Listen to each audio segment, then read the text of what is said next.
There's one thing that I think is a huge plus side for Danganronpa, and that's its art, specifically the character designs. Some of the choices may not make a lot of sense, and some of it may be for fan service, but a lot of the character designs are actually not forgettable, and I actually quite like them. So I thought I would try drawing the characters in my specific art style. First of all, I would like to say this. This isn't a complete redesign video. This is more like me ranting about my favorite characters while sketching them. So, if you don't want to watch it, don't watch it. But if you do stick around, I hope you have a lot of fun watching me sketch some of my favorite characters while yapping about them senselessly. Also, I'm just going to add some headcanons that I have because I think they're cool and I think that they deserve to be shared. I'm planning on drawing a design of them at the beginning of the game and them at the end of the game to show how that they develop through design, because I actually really like when people do that.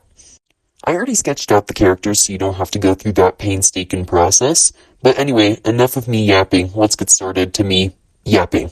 Of course, I'm going to start with the first game, and the first game's main protagonist, Makoto Naegi. So who is this Makoto Naegi as a person? He's nice, he's friendly, he's average, and he's sort of a doormat in the first chapter. I wanted to capture this through his pose, so I chose a position where he's, waving at somebody in a friendly manner. I wanted to keep his color scheme very similar. It's a bunch of greens and browns, and I actually wanted to further this by changing his suit jacket from a black to a brown, and also his pants from a black to a brown to kind of soften him up. I also kept his red to kind of keep, pops of color in there. I quite like that his design has greens and browns as a main color scheme because they're soft, they're natural, and they're average, and Makoto Naegi is supposed to be average, so I didn't really want to change it that much. I wanted to make sure that Makoto looked approachable, so I made his design of mostly circles and rounder shapes. I always thought that Makoto's jacket kind of looked a little bit too small for him, and that didn't really make any sense, so I actually decided to make his jacket look too big for him, to kind of give a sense that it was like a hand-me-down of some kind, because I think that fits his character. Also, it fits in a metaphorical way, like he's trying to fit into a role that's way too big for him being the symbol of hope and all. For his second pose, I decided to really lean into the fact that Makoto has become a leader, that he's more confident. It almost looks like that he's lecturing somebody in a class trial, which is the entire point of the game, so I'm kind of glad that it looks like that. I wanted to make sure that his facial expression was confident and determined, but yet still hopeful. Makoto almost has to pretend that he knows what he's doing even though he's scared, and I really wanted to nail that in his overall demeanor. I enlarged the zippers on his jacket because I actually quite like the way that zippers look, and I just thought it would add a little bit more detail to the chest area. Finally, I wanted to add something that was sort of a representation of him sort of embracing his talent, so I decided to add a 4-leaf clover pin thing to his jacket. And after a little bit of resizing, here we have Makoto Naegi. I quite like his design actually. Next up is the antagonist of the first game, one Byakuya Togami, the privileged rich kid. I've always had this sort of attachment to Byakuya's design because I kind of look like him in real life. Literally, put me in a suit and glasses and I look just like Byakuya. You might notice that the two poses that I chose are very similar to one another and pretty much the exact same but flipped. One, I'm too lazy to draw two poses for Byakuya, and two, he always has this sort of mask of being okay because he has money and he's always sort of closed off, and that doesn't really change throughout the game. So why change his pose if he doesn't change? Wow, I'm spitting bars here. For the beginning of the game Byakuya, I wanted to have his position be very angular, opposite to Makoto's. Makoto is made of mostly circles, while I want Byakuya's shape to be mostly squares. His color scheme is very, what I would consider pure colors, black, white, and blue, almost polished in a way, no muddy or quote-unquote poor colors, I suppose I would call it. Is there such thing as a poor color? Do colors have wealth? What am I saying at this point?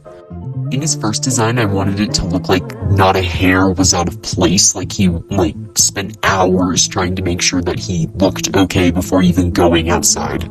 Meanwhile, in his second design, I wanted him to look a little bit more disheveled, so you'll see that, his hair is kind of more unkept, and his suit is, missing a button, or, his clasp is broken.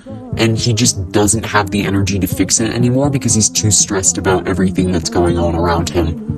What I love about Byakuya is the fact that he always has this sort of mask that he uses, yet he slowly and begrudgingly begins to accept that he's part of a team, that he's part of this like ragtag group of ultimates that happen to become a group out of circumstances. I think he even offers to work with them after the game, and even works with Makoto and Kirigiri in the Future Foundation. They're even like work partners, or like colleagues, I would say. So I decided to kind of represent this by changing his glasses to be a little bit more rounded out to make him look a little bit less harsh. In my headcanons, Byakuya dyes his hair like a sort of lighter blonde to seem more, like, genetically gifted, so I decided to draw him with his roots showing through, to show that his hair is getting a lot longer, and then he's just not going through the effort of dyeing it again, because what's the point? Almost like he's realizing what's really important in life. Wow, that's deep. And here is my little boy, Byakuya Togami. I love him. I love Byakuya. I get why people don't like him, but Byakuya, they could never make me hate you. Moving on to the next game, aka Danganronpa 2, aka my favorite game in the Danganronpa franchise, we have the protagonist, Hajime Hinata. The main thing about Hajime is that he's boring. He's written to be boring. He's written to be boring and average, and I really love that about his character. Comparing him to Makoto, he's a lot more sassy. Like, he has so much more spunk than Makoto, and I absolutely love that about him. To separate his color scheme from Makoto's, I actually decided to desaturate his color scheme, like, a ton, which also feeds into, like, the boring, like, almost boring beige sort of aesthetic that he has. I chose a very almost NPC sort of first pose. I chose an almost excited expression because Hajime's going to his dream school. Like, he doesn't feel like he deserves to be there, and yet he's like an excited little schoolboy. Like, I wanted his expression to look like that he was about to, like, jump up, giggle, and kick his feet. With the Izuru Kamakura situation, I actually imagine that underneath Hajime's, like, hair or his bangs, he has, like, lobotomy scars, or at least, like, a giant scar on his forehead. You can actually see in the little doodle in the right bottom corner, if you kind of, like, zoom in and squint a little bit, you can actually see, like, the type of scar that I think he would have. With Hajime's second pose, I chose to really establish the fact that Hajime is done. He is tired. And you want to know why he's tired?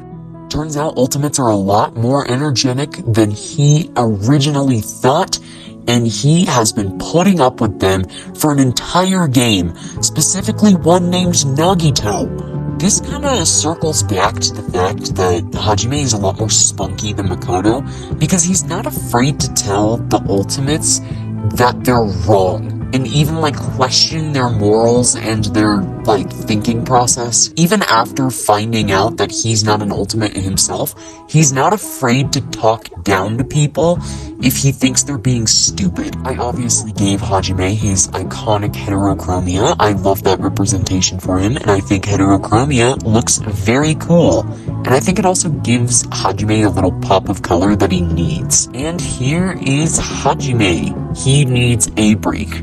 And honestly, I do too. But we shall push on, because next up is the man, the myth, the meme, the legend, Nagito Komaeda.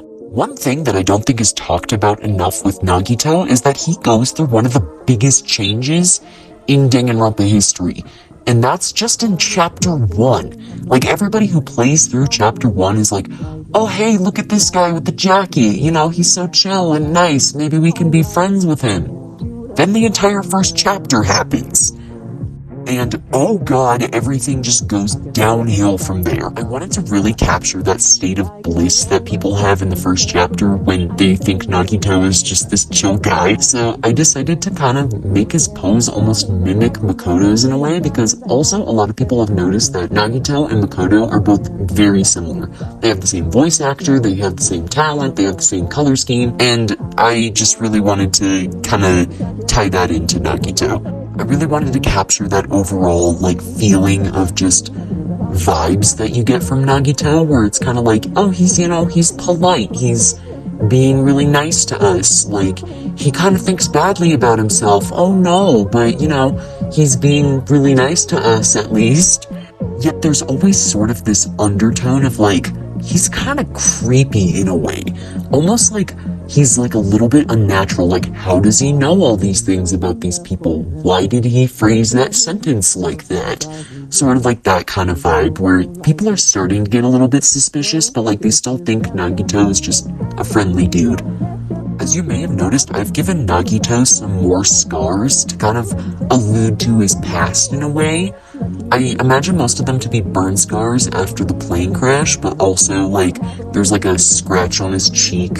Maybe that's like a knife wound from him being kidnapped, or like, there's like a little, like, rubbing mark on his neck. I don't know, maybe that's from the chain that he has to wear in Ultra Despair Girls. That kind of, alludes to that a little bit. Though I think in the first couple of chapters, he would just kind of dismiss it as him being clumsy, or just him being like a total klutz, like, yeah, I'm really, really unlucky, so I just, I fell down the stairs a few times. That here, he would, like, at least try to cover them a little bit by, like, putting his hands in his pockets more.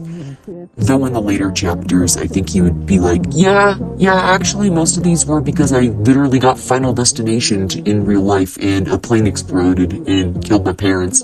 For Nagito's second pose, I really wanted to bring out his crazy side, and so I chose a pose that can only be described as a Nagito-esque pose. That is an official term now, use it as you will. I added a few rips to his jacket to make it seem like a lot more tattered. I don't know how he got these, but probably just from, being him. I want Nagito to almost look more and more crazy and disheveled each time you see him, and I also decided to lighten up his skin and his hair to kind of allude to the fact that his condition or his, like, diagnosis is getting worse and worse as you see him. I thought about changing Nagito's color scheme a little bit to kind of, like, more differentiate it, but, like, it's too iconic at this point. Like, I can't change it. Though I would like to talk about some things about Nagito's original design that I don't exactly get. First of all, why does he have a 55 on his back? Like, I think it would be like a 77, because 7 is a lucky number. Is 5 a lucky number? Is it, like, can somebody inform me, like, actually, if this is, like, Japanese culture or something like that, or, like, 5 is a lucky number? Or is it, like, an unlucky number? That would be cool, too. Now that I'm looking at it, the pose that I chose Nagito in, like, the second pose, it kind of looks like that he's doing jazz hands, and I kind of love that.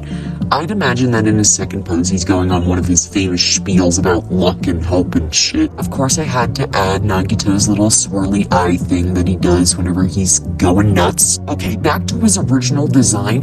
What the fuck is his shirt? Like, what is the pattern on his shirt? Is that like a symbol or something? Can somebody inform me of what that is? Because it's really hard to draw. Also, can we pay attention to this man's shoes? Where the hell did he get shoes with 2 zippers on them? And how emo do you have to be to have 2 zippers on your fucking shoes? Okay, I'm calm, I'm chill. There's Nagito and Hajime. I love them both, and I would like to hug Nagito. Nagito needs a hug. Moving on to the third and final game I will be doing in this video, Danganronpa V3. And with that, my favorite protagonist, Shuichi Saihara. Here's my problem with Shuichi. I love Shuichi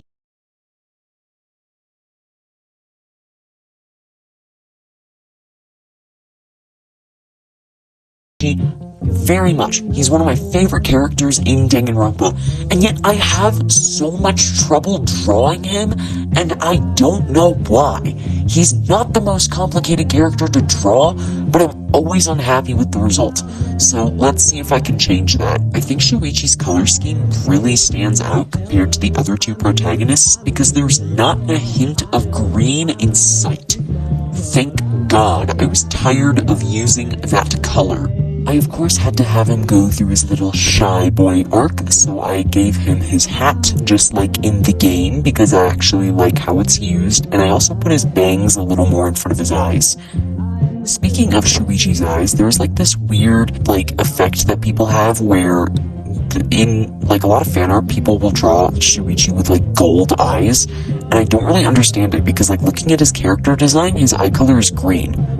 Oh, god damn it, there is green in his design. Fuck, man. Ugh. I don't like green, but I'm gonna use it anyway. Yeah, it's fucking stupid green. Anyways, to kind of like represent the fact that a lot of people mistake his eye color for gold, I decided to make the whites of his eyes a lot more yellow than other people's. On to his next pose, I removed his hat, just like they did in the game, and I also kind of swept his bangs a little bit out of his face, and they're pinned back by a little musical note hair clip to sort of represent the promise that Shuichi made to Kaede. I chose a pose that was a little less closed off, and Shuichi is actually smiling in this one. And of course, it's not Shuichi without his little lovely lashes. And that is Shuichi Saihara, simple as can be. Next up, we have the gremlin himself, Kokichi Oma. A lot of people actually misunderstand and misrepresent Kokichi's character, so I would like to say my interpretation before we move on. I see Kokichi as a very childish persona. Like, he is smarter than the average person, yet he sort of puts on this childish act, almost like he's a jester in a way, like he's trying to distract from what he's actually thinking by being childish. He also lies for fun, and he lies to kind of keep things close to the chest. I decided to give Kokichi braces to further push forward this childish persona and to make him look a little bit more youthful. Of course, we cannot forget Kokichi's iconic checkered scarf. I think that's honestly the detail that stands out the most about him is his checkered scarf. I decided to get rid of the logos on his shoulders because they never really made any sense to me, and I decided to replace them with a bunch of like pins, buttons, patches, and doodads that he like sewed onto his like straitjacket uniform thing.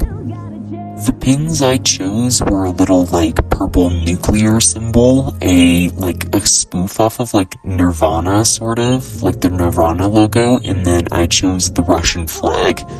You might be asking why I chose these pins, and it's honestly to kind of show a little bit more about who Kokichi is as a person behind the lies.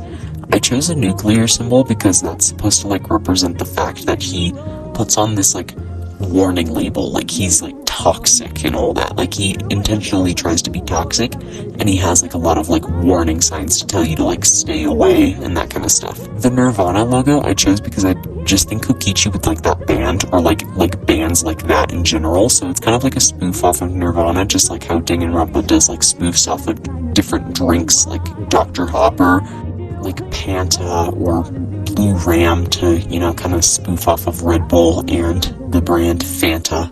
I chose the Russian flag specifically for meme reasons because I still find it very funny that Kokichi was part of the Russian election and ran against Vladimir Putin and then lost, and then was proceedingly banned in Russia. Like the Kokichi, like the character himself was like banned in Russia because of this incident, and I still find it hilarious. For his second pose, I wanted it to be very similar to his first pose, except I wanted there to be something a little off about Kokichi. Like, the mask that he's wearing and the lies that he's telling, he's like slowly breaking. Like, the game is slowly breaking him as he's spinning more and more of these lies. So, like, for example, he's clenching his fists, he's shaking, he's sweating, his smile is crooked, you know, that kind of angsty stuff that people from 2020 ate up. And here we have Kokichi and Shuichi. I love them both very much. They are very, very dear to my heart, and my middle school self was obsessed with them, honestly.